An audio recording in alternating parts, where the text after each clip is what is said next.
Hey YouTube, Brandon James here with the James Gang Odyssey. I am taking you guys along for a bike ride today here locally in the upstate of South Carolina. Found something in the woods. Just absolutely blew my mind when I saw it. If it is what I think it is, this is big time. But I'm gonna leave that up to y'all to figure out if what I found is something ancient or is it just something bulldozer made. So I want you guys come along with me. Well guys, not sure if you're as fascinated as me with ancient cultures like the Mayan or the Incas, or here in North America, the mound builders.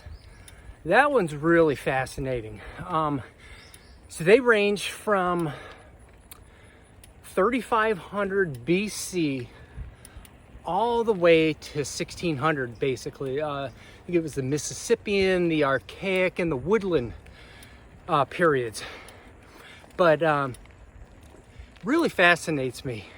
Even though they weren't built of stone and, you know, real intricate like the ones down in Mexico that will literally last for tens of thousands of years. Unfortunately, these mounds will eventually wear away, but they've been here for 5,000 years thus far, which is pretty impressive considering these guys would just take a basket of dirt and just millions and millions of those baskets would make these mounds. They would have their wise men live up at the top, you know, they got the best view in town. But that's basically it. So why am I talking about all this? Well, about ready to show you. I think what's amazing about the mound builders is since they were from 3500 BC all the way to 1600 AD, it means there's about 100 years that Columbus and all those guys had to deal with the remnants of that society. So, you know, that's a fascinating thing. But if this over here truly is some mounds, it's a new discovery here in South Carolina. We've got them in Georgia, Florida, Louisiana, all the way up to Ohio. So I came out here, probably about a week ago, right at the beginning, right after the hurricane. So last Saturday, it's only been 6 days. And saw these cross-country runners, you know, some high school kids coming into the woods here. I was like, well, shoot, wonder where that goes. So I brought my mountain bike over, which I got a nice little Schwinn here. Not a super expensive bike, but it's all I need, you know. I got a couple of them. So I just beat the heck out of them and have fun. But anyway, so came over here. I came into the woods and got about, it can't be 300 yards, maybe 1,000 yards into the woods. I came across this. All right, guys. I don't know what I found, but when I turn here at this corner, you're gonna get your first view of what I saw first time I came here. And number one, it's just loaded full of kudzu. But here's the back side of it, right there. When I first saw it, I was like, man, it looks like the edge of a pond or, you know, something like that. As you see, these trees here next to it have got to be minimum 60, 70 years old.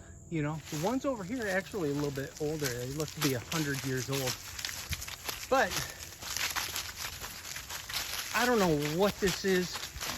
You know, obviously there's a possibility that somebody came here 100 years ago, because there were bulldozers even 100 years ago, and bulldozed this whole thing. I don't know. I mean, look at this. It's a huge mountain. It's got to be 50, 60 feet tall. Still have tons of limbs down here in the woods after the hurricane. Man, I tell you, that was the biggest storm I've ever been through besides Hurricane Fran, which hit Raleigh in 1996. So we're 7 days into it, still don't have power. So I'm out doing a YouTube video. But here's that mound. Look at this thing. It's huge. And it's covered in kudzu. Kudzu was introduced to the Americas in 1930. So, you know, we're about 96 years ago. So that means, you know, they would have introduced kudzu in areas they wanted to overcome the forest because they knew that it killed the forest. Just, that's why it's such an invasive species of vine. It's horrible stuff. But unfortunately, this is also just loaded full of poison ivy. So I've worn long pants, long shirt, and I've already been up this, but I'm gonna do it again. I just have to wipe myself down real good so I don't get poison ivy. But look at this.